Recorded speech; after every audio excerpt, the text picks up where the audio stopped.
ভোটেই নিদিম, এনেকুৱা ৰাস্তাত আমি কেনেকৈ ওলাই যাম? সবেই সিদ্ধান্ত লৈছোঁ মানে আমি এবাৰ ভোট নিদিওঁ বুলি।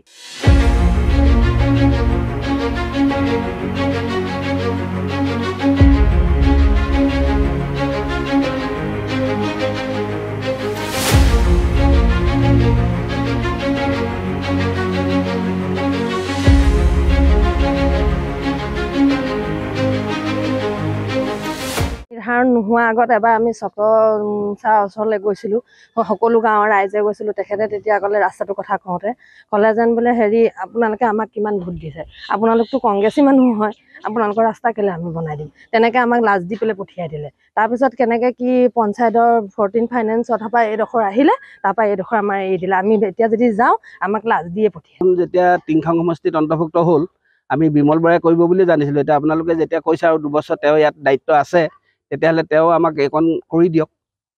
তেওঁ আমাক কৰি দিলে আমি ভাল পাম। হয়, চক্ৰ গগৈক লগ পাইছেনে? হয়, পাইছোঁ। আমি নিজে ঘৰত গৈ পেলাই আমি তেওঁৰ লগত যোগাযোগ কৰিছোঁ। কি ক'লে তেতিয়া আমাক সেই তেনেকৈ ক'লে, আমাৰ এই আছে ককাইদেউ আছে, গোটেই আমি মানে চিনিয়ৰ মানুহ গোটেইখিনি গৈছিলোঁ। আৰু তেওঁ মানে তেতিয়া আমাক ক'লে যে আমি আপোনালোকে নিজে কৰি দেখাওকচোন, আপোনালোকে নিজে কৰি বা লওক। আমাৰ 1 নং মিৰিহোলা এই ৰাস্তাটো, আৰু আমি এই 1 নং মিৰিহোলাৰ আমি বাসিন্দা হয়। আৰু আমাৰ এই মৰাণ টাউনৰ ওচৰৰ ৰাস্তা ইমান বেয়া হৈ আছে, আমি নিজেই লজ্জাবোধ কৰোঁ।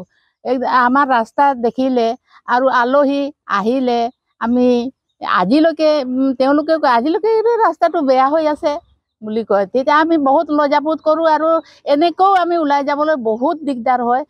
ইয়াত আজিতো এইখিনি অকল বোকাই দেখিছে, বৰষুণ দিলে মানে আঁঠু হৈ যায় পানী। কোনফালে গাঁত আছে কি আছে সেইটো ধৰিব নোৱাৰি, খালতে সোমাই পৰোঁ আৰু বহুত অসুবিধা হয়।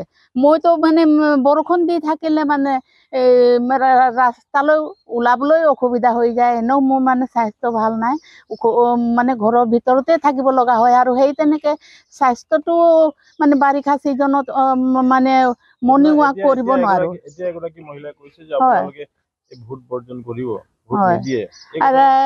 ৰাইজে তেনেকৈ কৈছে, আমি ভোটেই নিদিম, এনেকুৱা ৰাস্তাত আমি কেনেকৈ ওলাই যাম? সবেই সিদ্ধান্ত লৈছোঁ মানে আমি এবাৰ ভোট নিদিওঁ বুলি।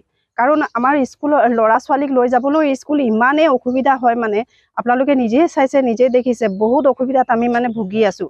ইয়াত এহাটোলৈকে সঁচাকৈ আইতাই কোৱা নিচিনা সঁচাকৈ এহাটোলৈকে পানী হয়, ইয়াত ওলাই যাব নোৱাৰি। আলহী আহিলেও সঁচাকৈ ইয়াত মানে আমি মানে সেই কিবা এটা ব্যৱস্থা কৰিহে আলহীক মানে আগুৱাই আনিব লগা হয়, তেনেকুৱা মানে অৱস্থা। এইডোখৰলৈকে ৰিক্সাও নাহে, একোৱেই নাহে। মানে আমি ক'ৰবাত যাবলৈ হ'লেও খোজেদি যাব লাগে, কাৰণ আমাক ইয়াত দেখিছে চাইকেলো চলাব নোৱাৰোঁ, না স্কুটি না বাইক, একোৱেই চলাব নোৱাৰি। ইয়াত ইমানেই বোকা হয়, ইমানেই পানী হয়। কি কাৰণে বনোৱা নাই গম পাইছে? কি কাৰণে বনোৱা নাই সেইটোৱে আমি ধৰিব পৰা নাই, কাৰণ আধা বাটখিনি হৈ গ'ল আৰু আমাৰ এইডোখৰত বেছিও নাই, আধা কিলোমিটাৰমান আছে। চৰকাৰে বনাই দিব বুলি ভাবিছিলোঁ, ইমান বছৰে চবৰে যেতিয়া বনাই দিছে, সেইকাৰণে আমি ভাবিছিলোঁ বনাই নিদিলেচোন এতিয়ালৈকে। আপোনালোকে নিৰ্বাচনত আৰু 15 দিন বাকী আছে। হয়, ইমান দিন বনোৱা নাই যে, সেইটো কাৰণে এতিয়া আমি এইটো কৈছোঁ। আপোনালোক বিধায়কৰ ওচৰত গৈছিলে কেতিয়াবা? আগতে চক্ৰ অৱস্থাত থাকোঁতে গৈছিলোঁ, আমি এইখিনি গোটেইবোৰে গৈছিলোঁ। তেতিয়া আধাখিনি তেতিয়া বনাই দিলে, এইখিনি নবনালে। কাৰণ একো নাই কোৱা? নাই কোৱা। এই মিৰিহোলা 2 নং মিৰিহোলা নহয় জানো আমাৰ এইটো? 1 নং মিৰিহোলাৰ যিটো ৰাস্তা এছুৱা চৰকাৰে কৰি দিলে, বিশ্বৰ ৰাস্তা বনাই দিলে। তাৰপিছত আধা কিলোমিটাৰমান ৰাস্তা আমাক এৰি দিলে। এতিয়া অহা যোৱাৰ কাৰণে ছাত্ৰ ছাত্ৰী আৰু বিভিন্ন ধৰণৰ ব্যৱসায় বাণিজ্য কৰা মানুহৰ কাৰণে বহুত অসুবিধা হৈছে। যিটো অসুবিধাৰ কাৰণে মানুহ পৰিছে, ধৰক হাত ভৰি ভাগিছে কাৰোবাৰ।